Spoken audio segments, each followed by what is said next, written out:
Doy la bienvenida a los que nos visitan. Si tenemos visitas por primera vez, damos la bienvenida.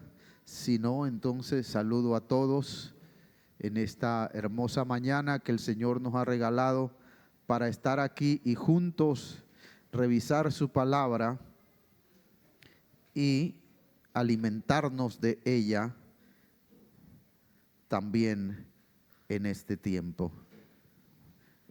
Tengo una pregunta, estaba buscando a Francis, pero no la veo. ¿Tenemos Santa Cena? ¿O no tenemos Santa Cena?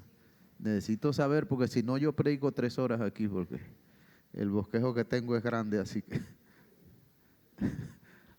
¿Sí hay? ¿Sí tenemos Santa Cena? Ok, gracias. ¿Cuántos se han dado cuenta que el mundo está en guerra? ¿Hay Santa Cena? ¿Sí? Ok, gracias. Gracias, Francis. ¿Saben que el mundo está en guerra? No piense que la guerra es allá.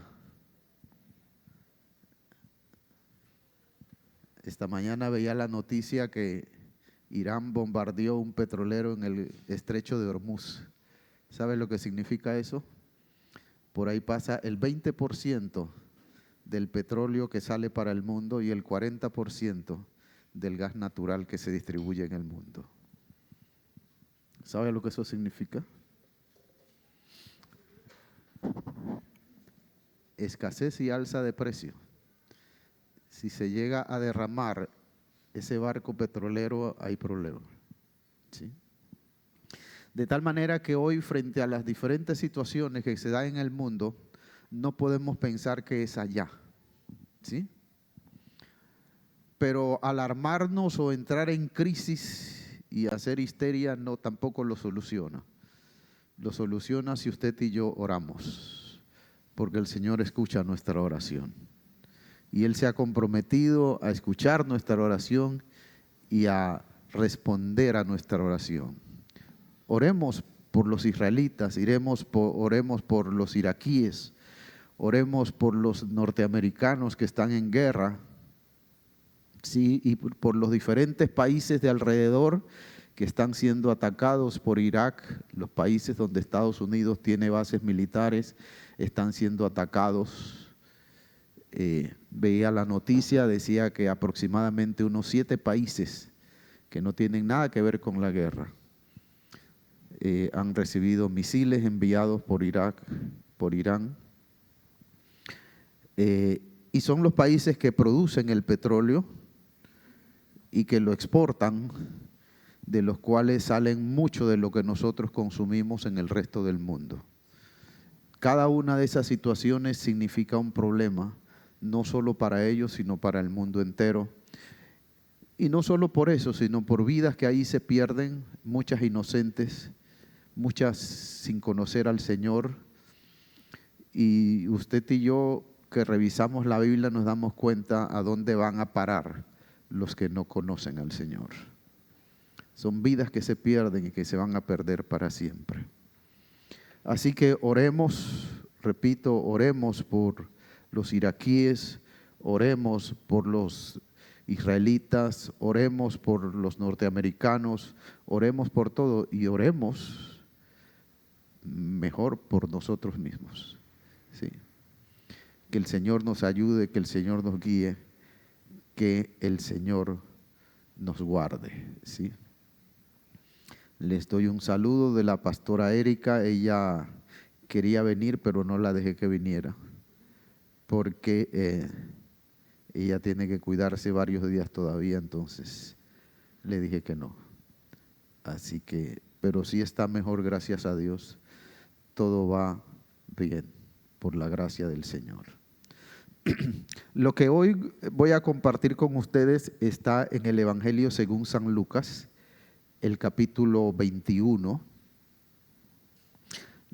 todo el capítulo, y lo he titulado Vuestra redención está cerca. Ese título lo tomé del verso 28 en la traducción Reina Valera del 60. Cuando el Señor está allí, Él les dice en ese momento que les habla, les da razones y luego les dice, vuestra redención está cerca. Vamos a revisar todo el texto. Voy a utilizar la traducción al lenguaje actual. Si usted no la tiene, puede utilizar cualquier otra. Todas las Biblias dicen lo mismo, solo que con diferentes palabras. Si es Biblia, dice lo mismo, solo que con diferentes palabras, así que no se preocupe. Claro, ya si no es Biblia, entonces es otra cosa. Sí. Es interesante, mire, lo que narra este capítulo, dice allí mismo en el escrito que sucedió en Jerusalén, ¿sí? Sucedió en días en que el Señor iba todas las mañanas al templo. Y dice el texto al final que la gente, a medida que se dio cuenta que Él iba todas las mañanas al templo, dice que las multitudes lo esperaban para escuchar sus enseñanzas. Él en las noches se retiraba, se iba al Monte de los Olivos. El texto no nos da mucha información al respecto. Se cree que se iba al Monte de los Olivos a orar. Pasaba mucho tiempo de la noche orando. Por supuesto, luego durmiendo, y en la mañana volvía a bajar para enseñarle a toda la gente que quería escucharle, y eso es importante. Jesús le enseñaba a la gente que quería escucharlo, ¿sí? Todo lo que Él tenía y que era relevante y que hoy sigue siendo relevante para la vida de toda persona que quiere conocer a Jesucristo y quiere andar en la voluntad de Dios. Sí. Nosotros vamos a revisar ese capítulo hoy, como dije, y vamos a tratar de sacar conocimiento que nos prepare para nuestra vida cristiana en este mundo, en este tiempo en el que estamos viviendo. Un tiempo especial, un tiempo diferente. Los tiempos que hoy se están viviendo no se han vivido en ninguna otra época. ¿Sí? Así que vamos a revisar el texto bíblico. Lo voy a llevar por parte, voy a tratar de ir un poco rápido porque tenemos que dejar espacio para la Santa Cena. Fíjense, vamos a ver los versos del 1 al 4. Ese es el contenido de ese texto, de esos versos del 1 al 4. Lo titulé Cuando los que dan menos dan más, o cuando los que proveen menos proveen más. Vamos a leerlo. Dice, Jesús estaba en el templo y vio cómo algunos ricos ponían dinero en las cajas de las ofrendas. También vio a una viuda que echó 2 moneditas de muy poco valor. Entonces dijo a sus discípulos, les aseguro que esta viuda pobre dio más que todos los ricos. Oído a esto. Porque todos ellos dieron de lo que les sobraba, pero ella, que es tan pobre, dio todo lo que tenía para vivir. Cuando los que proveen menos son los que más proveen desde el punto de vista de Dios. ¿En qué estaba la diferencia? De seguro algunos de los ricos habían dado mucho más que ella. La diferencia es que ellos daban de lo que les sobraba. Ella para el Señor entregó todo lo que ella tenía, como quien dice, todo lo que ella era económicamente lo entregó al Señor. Sí.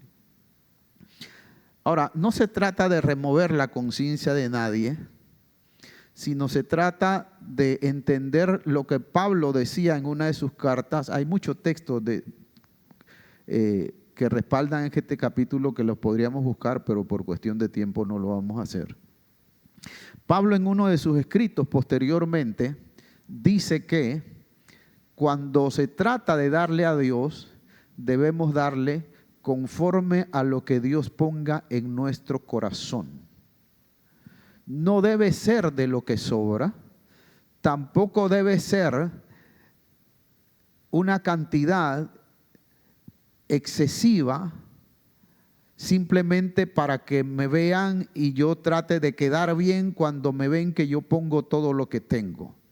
Pablo lo aclara, y también desde el Antiguo Testamento, cuando David pidió que se trajera ofrendas para la construcción del templo, dice el texto que pidió que cada uno trajera conforme a lo que Dios le ponía en su corazón. Fue el mismo principio que antes de David había utilizado Moisés cuando pidió que se trajera ofrenda para construir el tabernáculo. Y dice el texto que Moisés le dijo al pueblo: traigan de acuerdo a lo que Dios ponga en sus corazones. Y cuando todos ponemos de acuerdo a lo que Dios pone en nuestros corazones, entonces siempre va a alcanzar. ¿Sí? Siempre va a alcanzar, porque el problema normal es que unos ponen y una gran cantidad no pone. Entonces hay escasez. Pero cuando todos ponemos de lo que Dios pone en nuestro corazón, siempre va a alcanzar. ¿Sabe por qué? Porque cuando usted y yo realmente le ponemos, le damos a Dios, nuestra vida pertenece a Dios, Dios siempre va a poner un sentir en nuestro corazón para que nosotros procedamos de la manera correcta. Y no solamente en cuanto a la economía, sino en cuanto a nuestra vida en general, Dios siempre va a poner un sentir en nuestro corazón o nos va a hablar de alguna otra manera para que nosotros sepamos cómo proceder frente a X situación que nos toca vivir. El problema no es que Dios no ponga en nuestro corazón. El problema es que a veces no queremos oír a Dios. Sí. Y aquí el Señor le está diciendo a los discípulos, le está dando una clave de vida, enseñándoles que el hecho de dar más no significa nada. Significa dar conforme al propósito, a lo que Dios pone en nuestro corazón. Sí. Seguimos leyendo. Los siguientes versos, vamos a ver los versos 5 y 6. Ese contenido lo he titulado: tengamos cuidado de lo que nos deslumbra. ¿Por qué hemos de tener cuidado de lo que nos deslumbra? Vamos a ver.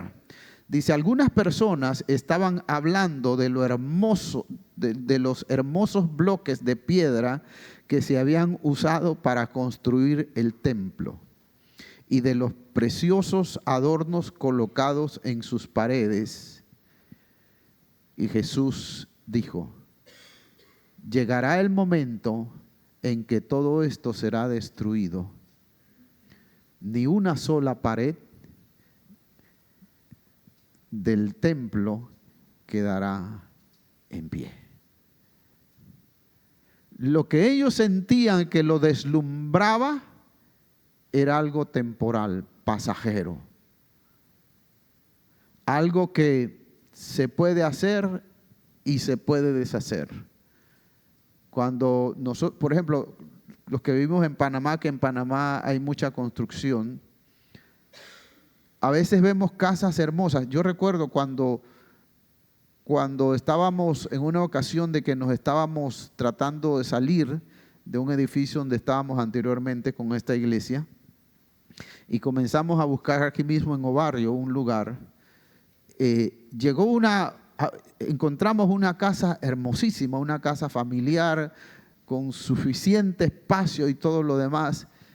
Llegué, entré, me recibieron los dueños de la casa, el dueño de la casa y su hija muy amablemente, y les dije quiénes éramos y qué deseábamos, y entonces él se me quedó mirando y me dijo: pastor, pero esta casa a usted no le sirve. Y yo le digo: sí me sirve porque tiene espacio, está muy bonita, está bien construida. Me dice: no, esta casa a usted no le sirve Porque aunque usted la ve bonita, esta casa se está cayendo. Es muy vieja. Yo aquí lo que estoy vendiendo es el terreno, porque la casa no sirve y yo no lo voy a engañar. Pero yo llegué porque yo vi la construcción, yo dije, wow, qué hermosa casa. Pero se estaba cayendo. Posteriormente alguien compró el terreno y yo creo que la maquinaria nada más la tocó y toda se vino abajo así, se desbarató como si fuera un castillo de naipes. Cuidado con lo que nos deslumbra. Podemos estar deseando, anhelando algo superlativo, que pensamos que es superlativo, y puede ser algo que ya para nada sirve. ¿Sí? Ahora, para los judíos el templo era de primer orden, era prácticamente el centro de su vida. De tal manera que cuando el Señor les dice esto, ellos le hacen una pregunta, una buena pregunta, pero mal construida. ¿Sí? Es una pregunta mal construida. En los versos que tenemos allí, el verso 7, vamos a ver la pregunta que ellos le hacen al Señor. Dice, los discípulos le preguntaron a Jesús, ¿cuándo será destruido el templo? ¿Cuál será la señal de que todo esto está por suceder? ¿Sí? Y la pregunta no era esa. Realmente la pregunta tenía que ser, Señor, ¿por qué el templo va a ser destruido? Porque se supone que el templo era el lugar donde ellos se congregaban para relacionarse con Dios. ¿Sí? Pero ellos no habían entendido, no se habían dado cuenta, porque uno de los errores que cometió el pueblo israelita, el pueblo judío a través de la historia, fue que ellos basaron toda su vida, conducta y relación con Dios en lo que nosotros conocemos como el Pentateuco, que son los primeros libros de la Biblia y que para ellos viene siendo la ley. Ellos poca atención le prestaron a los profetas, a las profecías que vienen después. Y en uno de los libros de los profetas, él profetizó a Israel y les dijo, yo vi la gloria de Dios salir del templo e irse. ¿Sí? Le dijo, yo vi la gloria de Dios cuando salió del templo. El Señor me mostró que su gloria salió del templo. Por tanto, este templo ya no tiene propósito. Ya no sirve. Porque lo interesante, lo relevante allí era que en el templo estaba la gloria de Dios. Si lo que usted y yo buscamos, cuidamos, protegemos, conservamos, no está en línea con la gracia de Dios, con la gloria de Dios, estamos cuidando vanidad.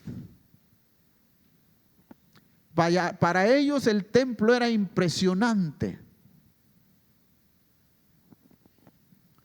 pero el templo había caído en desuso. Desde el punto de vista de Dios, el templo ya no servía por dos razones. Número uno, porque cuando Dios levantó su gloria y se la llevó del templo, lo hizo porque el pueblo de Israel, el pueblo escogido por Dios, había colmado la medida de pecado. Y Dios decidió que su gloria no podía habitar en medio de tanta maldad.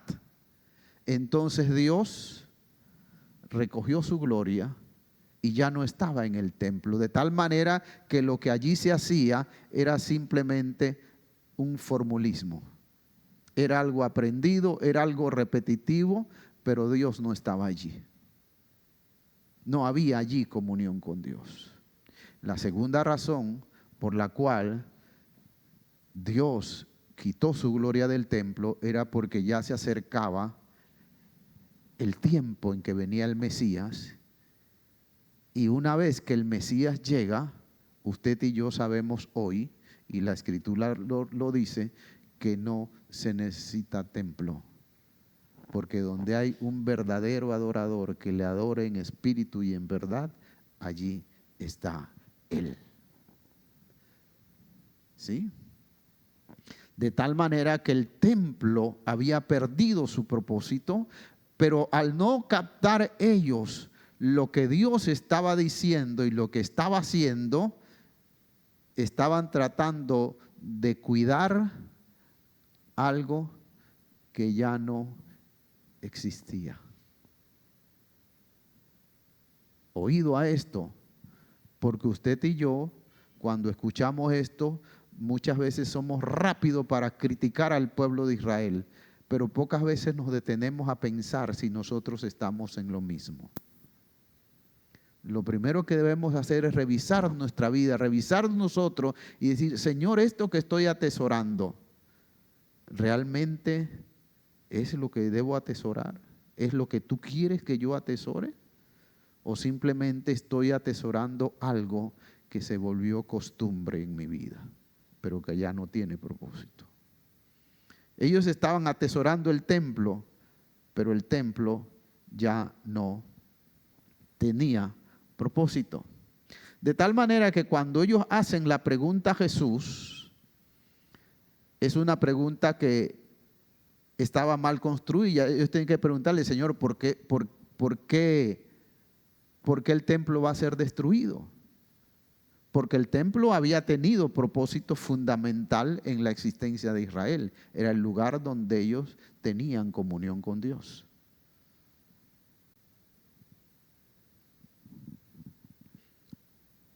¿Qué es lo que el Señor les responde?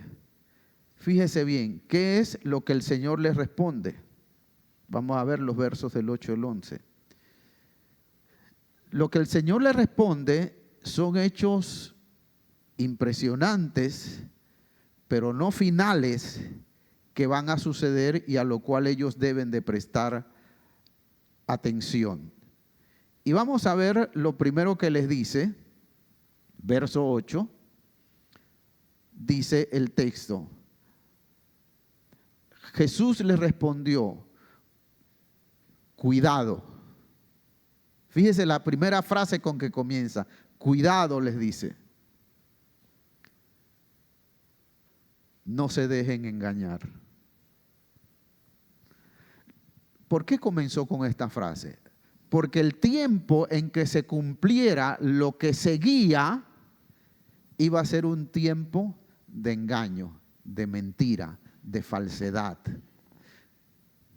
de declaraciones de personas, de instituciones, de gobiernos, de organizaciones que iban a tratar de engañar a la población para tenerla cautiva, y lo iban a hacer a base de mentira, de información falsa, de información manipulada, simplemente para lograr en la gente lo que ellos querían que fuera.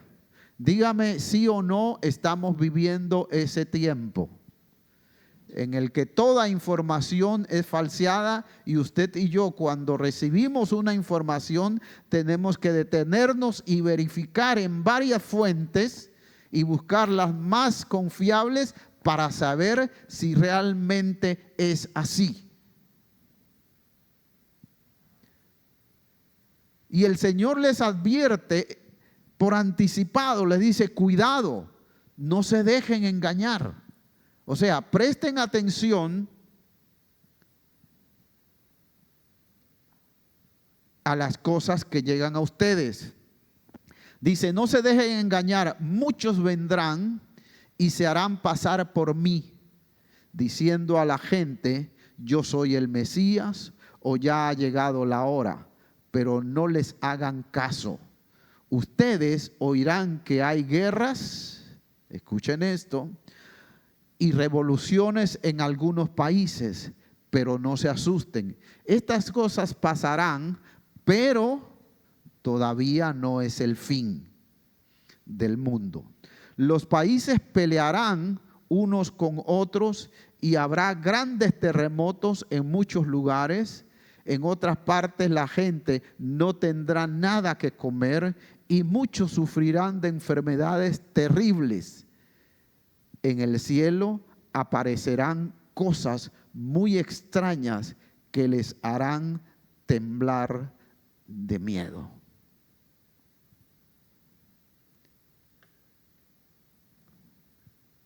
Desde tiempos inmemoriales, la gente cada vez que algo pasa, dice, ya Cristo viene. Y sí, Cristo viene, pero el Señor nos está diciendo que no todo lo que acontece es señal de que ya Cristo viene. Y muchas cosas terribles van a pasar, como las que están pasando hoy también, y que nosotros sí debemos prestar atención, estar pendiente de eso, pero el Señor dijo, no indican que llegaron los tiempos finales. No es que el mundo se va a acabar ya, ¿sí? No es que estas situaciones que se están dando van a acabar con el mundo. Todavía no. No es eso indicativo de que el mundo se va a acabar. Y nosotros por eso debemos leer nuestra Biblia, estudiarla, tratar de entenderla y estar pendiente de cuáles son las cosas que están sucediendo, qué señales son, ¿sí? Las de hoy son situaciones que el Señor describió y dijo, cosas muy extrañas van a pasar, en los cielos también, que harán temblar al mundo de miedo.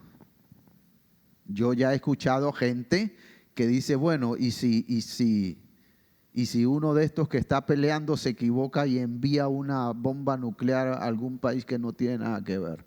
Y viven asustados y diciendo, y si eso pasa, quién sabe, el mundo se va.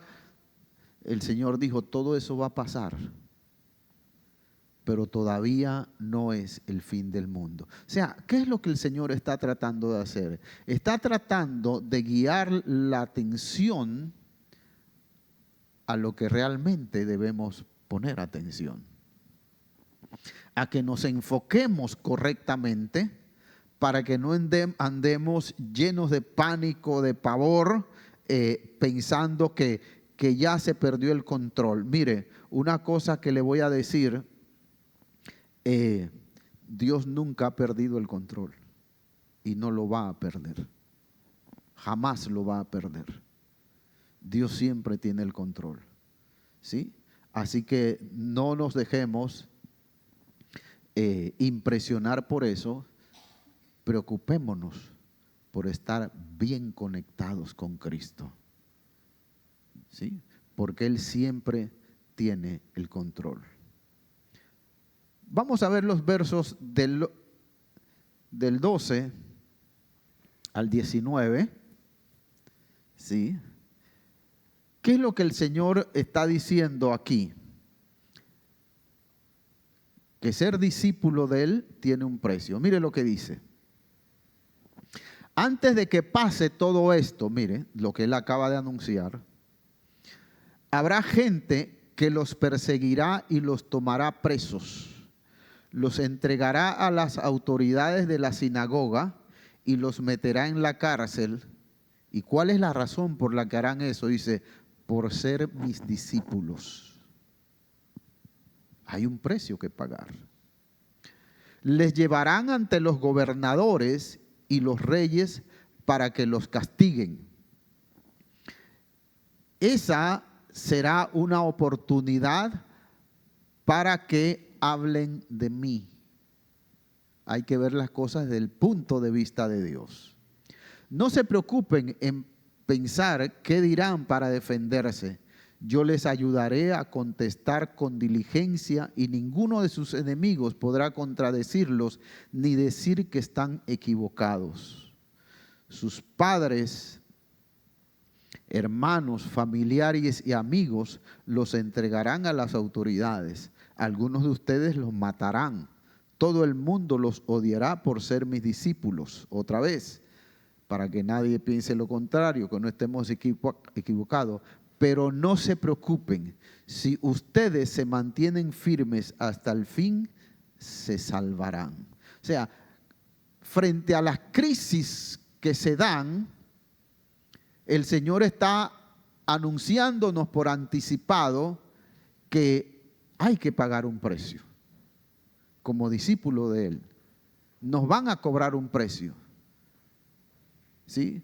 Ahora, cuando uno lee el texto detenidamente, parece que hay una contradicción, porque el Señor dice que no hay problema. Sin embargo, está diciendo que familiares entregarán a familiares y también está diciendo que muchos van a ser muertos. Lo que pasa es que desde el punto de Dios, el bienestar y la salvación no tienen nada que ver con la muerte. Y si nosotros realmente lo revisamos es así. ¿Por qué? Porque al final todos vamos a morir. La muerte no tiene nada que ver con el bienestar o no. Todos vamos a morir en algún momento. Algunos más viejos, otros más jóvenes, unos más flacos, otros no tan flacos, pero todos nos vamos a morir, ¿sí? Cuando el Señor habla de eso, se está refiriendo a la salvación del castigo eterno, del tiempo final. A eso se está refiriendo. Por eso dice, si ustedes se mantienen firmes hasta el fin, se salvarán. Ahora, una cosa importante, no faltará quien estudiando el texto diga, pero bueno, es que esto ya se cumplió. Y se cumplió cuando Israel fue invadido por el Imperio Romano y desbarataron toda Jerusalén y destruyeron el templo y desterraron a los israelitas en el año 70 por el emperador Tito. Sí, es cierto, allí se cumplió, pero se cumplió parcialmente. Lo que el Señor aquí está anunciando tiene un cumplimiento total al final de los tiempos, cuando Él venga otra vez. Al final de esto que estamos leyendo es cuando el Señor aparecerá. ¿Sí? O sea que esto es lo que se llama una profecía de doble cumplimiento, que cada una que se cumple antes del tiempo final es simplemente como una especie de anticipo para que se sepa qué es lo que va a pasar. ¿Y qué es lo que va a pasar? Que lo que se vivió en el tiempo que Tito invadió Israel y destruyó el templo fue algo terrible, pero no tan terrible como lo que va a pasar antes de que Cristo venga, en la gran tribulación. Porque quiero decirle que el templo de Israel será construido otra vez antes de que Cristo venga. Pero ese templo también será destruido por las naciones que se reunirán en lo que se conoce como el Valle de Jezreel, lo que comúnmente se conoce como la batalla de Armagedón. Ahí se reunirán los ejércitos del mundo para pelear contra Israel, para destruir a Israel. Allí ellos invadirán Israel, atacarán Israel, volverán a destruir al templo, matarán a muchos israelitas y una gran cantidad de israelitas tendrá que salir huyendo. Y cuando los ejércitos del mundo estén a punto de acabar con Israel, aparecerá el Señor.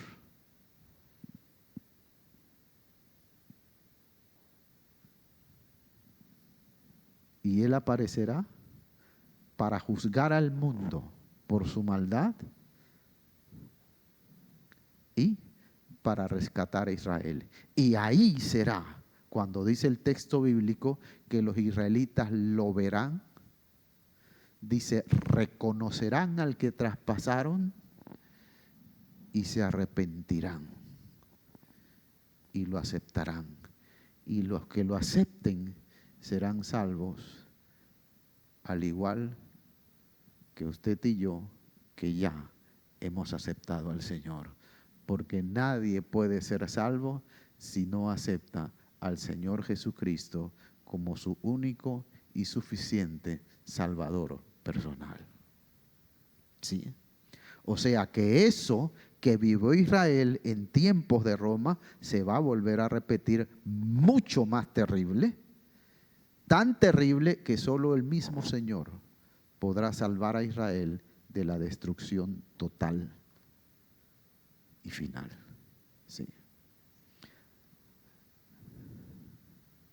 De tal manera que el Señor aquí está anunciando algo que se cumplió muy pronto después que esta profecía se dio, pero que, repito, se va a cumplir de manera perfecta en cercano a los tiempos finales.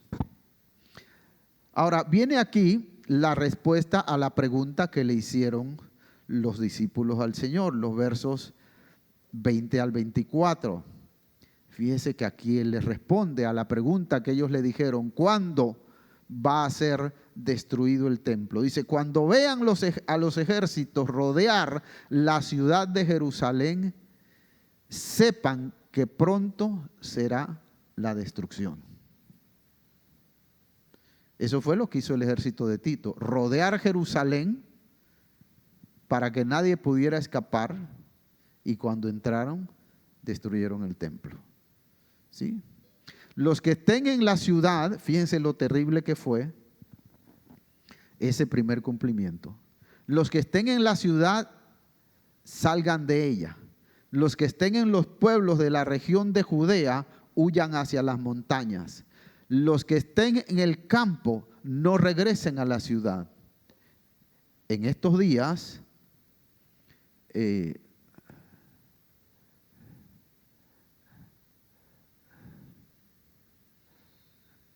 sí, dice, perdón, en estos días Dios castigará a los desobedientes, tal como estaba anunciado en la Biblia. Las mujeres que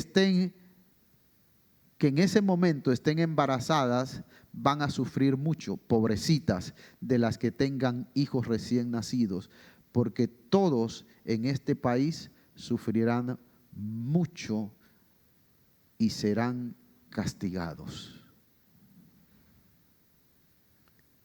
¿Por qué es el castigo? Por el empecinamiento de no haber aceptado a Cristo. Sí.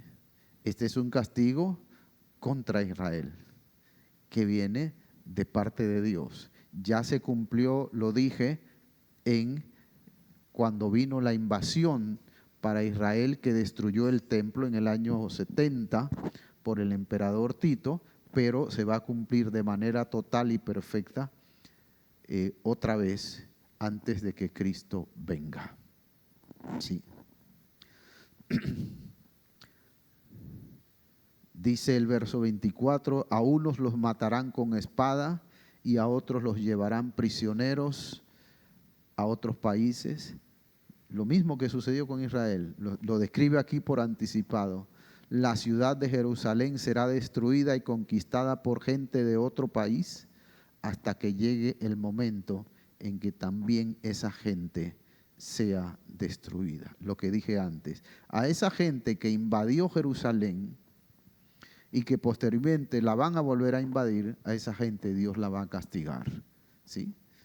Porque hay una constante que se ha dado a través de la historia, y es que en muchas ocasiones, por el pecado de Israel, Dios ha utilizado a otras naciones para castigar a Israel. ¿Cuál ha sido el problema?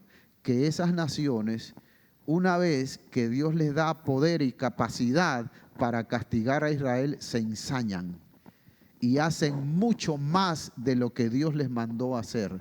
Se vuelven crueles, se vuelven déspotas y llegan. El pecado mayor que han cometido es llegar a creer no que Dios los mandó, sino que ellos son Dios. Entonces actúan como si fueran Dios, y por eso muchas veces han estado a punto de destruir a todo Israel. Sin embargo, Dios lo ha impedido porque no es el plan de Dios. Y como al final de cuentas Dios hace que se cumpla su voluntad, Él impide que hayan destruido a Israel, pero a las naciones deseo no les ha faltado.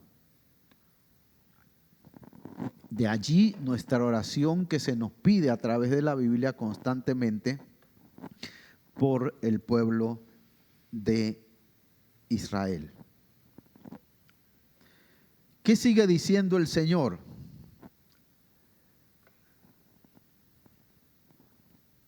Dice, pasarán cosas extrañas en el sol, la luna y las estrellas.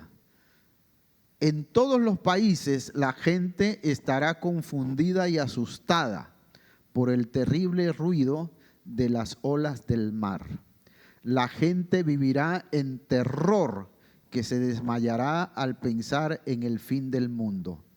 Dice, añade, todas las potencias del cielo serán derribadas.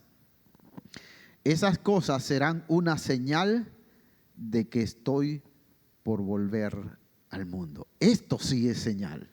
Pero fíjese que dice, no dice que son cosas que van a hacer daño, sino cosas que se van a ver, que se van a sentir, ¿sí? Dice, todas las potencias del cielo serán derribadas. Estas cosas serán una señal de que estoy por volver al mundo. Porque entonces me verán a mí, el Hijo del Hombre, venir en las nubes con mucho poder y gloria. Cuando suceda todo eso, estén atentos, porque Dios los salvará pronto. Es lo que dice en Reina Valera.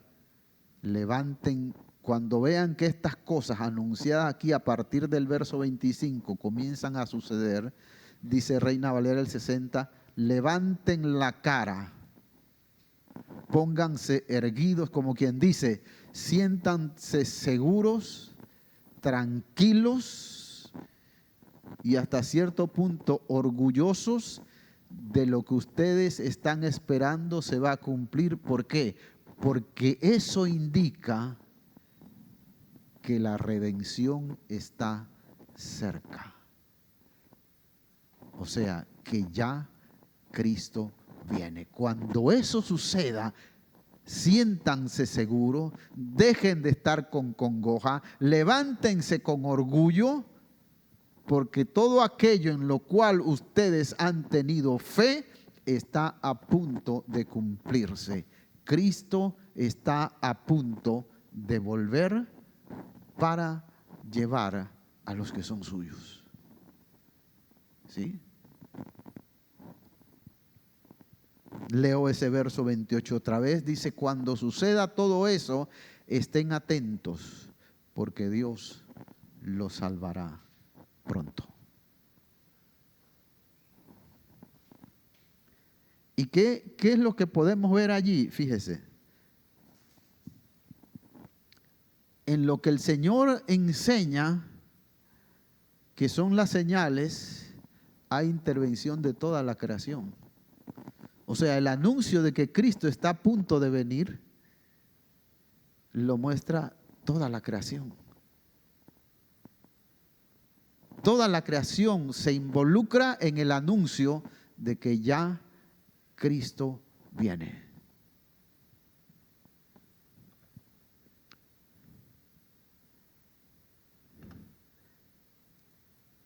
¿Qué más?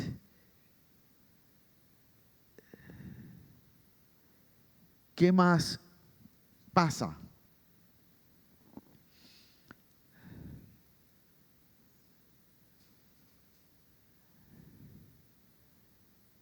Verso 34 dice, tengan cuidado, otra vez otra advertencia, no pasen el tiempo pensando en banquetes y borracheras, ni en las muchas cosas que esta vida les ofrece, porque el fin del mundo podría sorprenderlos en cualquier momento, y ustedes serán como animal que de pronto se ve atrapado en una trampa.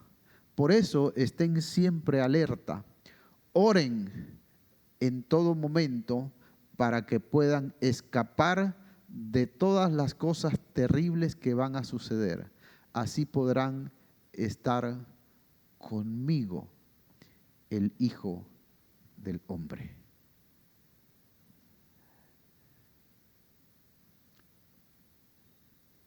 ¿De qué debemos tener cuidado?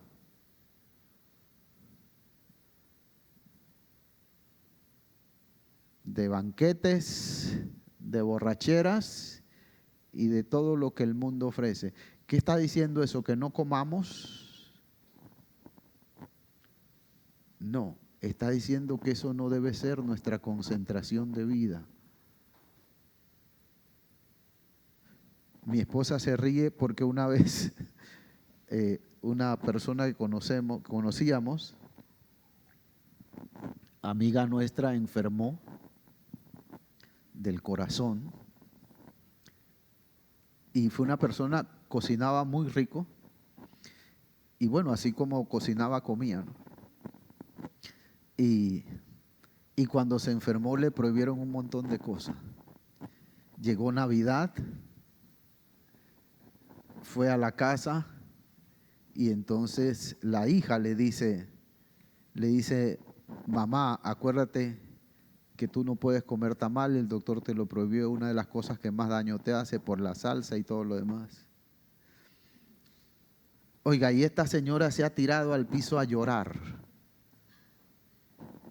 porque no se podía comer un tamal, porque le habían prohibido un tamal. Pero llorando como una niña, como una pataleta. Y mi esposa se le queda mirando y le dice, oye, ¿tú nunca has comido tamales? ¿Cuántos tamales en tu vida te has comido? Para que ahora, por cuidar tu salud, tú te pongas así porque no te puedes comer un tamal.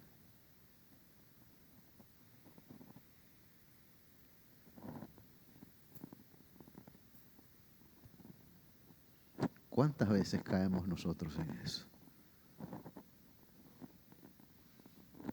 Y vivimos pensando en la comida.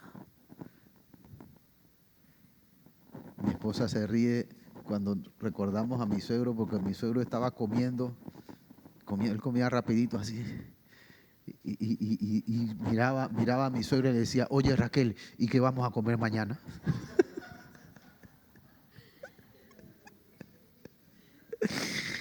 Y mi suegra decía, ay Horacio, pero acaba de comer, no acaba de comer y está pensando en mañana. ¿Sí? A eso se refiere la Biblia, ¿sí? En que nuestra vida se convierte simplemente en comer, en fiesta, en que voy. Y como que ese es el objetivo de nuestra vida. Sin embargo, el Señor está diciendo, no concentren su vida en eso. No es que no puedan comer. No es que no puedan hacer fiesta. Es que sean equilibrados y presten su mayor atención a lo que hay que prestarle la mayor atención. Por eso les dice en el verso 35, dice, ustedes serán como un animal que de pronto se ve atrapado en la trampa. Por eso estén siempre alerta. Porque nos podemos distraer y concentrar nuestra atención en algo que simplemente es normal, es común, es pasajero. Si no me como un tamal hoy, me lo puedo comer cualquier otro día. Si no me puedo tomar hoy un sancocho, me lo tomo dentro de un mes y no perdí nada.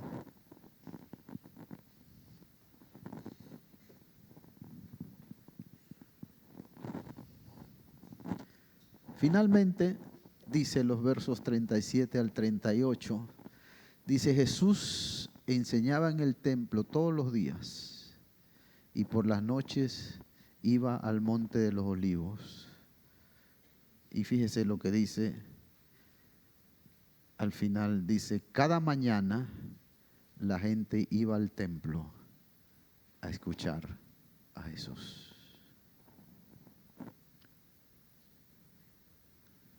Yo recuerdo hace muchos años, yo siempre tenía la costumbre de llegar tarde a todas partes. Y al trabajo siempre llegaba tarde. Los dueños de la empresa se acostumbraron a que yo llegaba tarde. De hecho, una vez uno me dijo, yo llegué temprano y me dijo, oye Herrera, ¿estás enfermo? Y yo le dije, no, ¿por qué? Me dice, que hoy llegaste temprano. Y bueno, allí nos reímos y todo lo demás.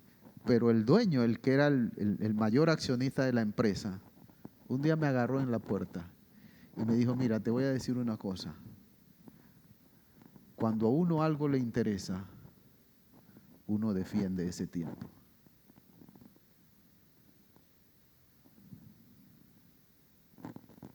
Nunca más se me ha olvidado. Cuando a uno algo le interesa, le importa, uno defiende ese tiempo. Y uno se organiza para tener ese tiempo, para dedicarlo a eso. Porque eso nos interesa, porque eso nos gusta, porque eso nos hace bien, porque eso nos da ganancia, porque eso vale la pena. Defendemos ese tiempo. Sí. No nos olvidemos que el Señor viene y viene pronto. ¿Sí? Y nosotros debemos tomar tiempo, número uno, para mantener nuestra comunión con Él. Y número dos, para revisar la Escritura de tal manera que, como Él dijo, nada nos sorprenda. Que no nos agarre la venida del Señor como,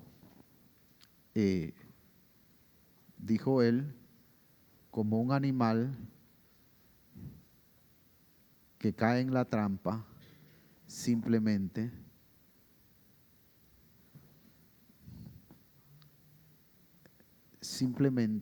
porque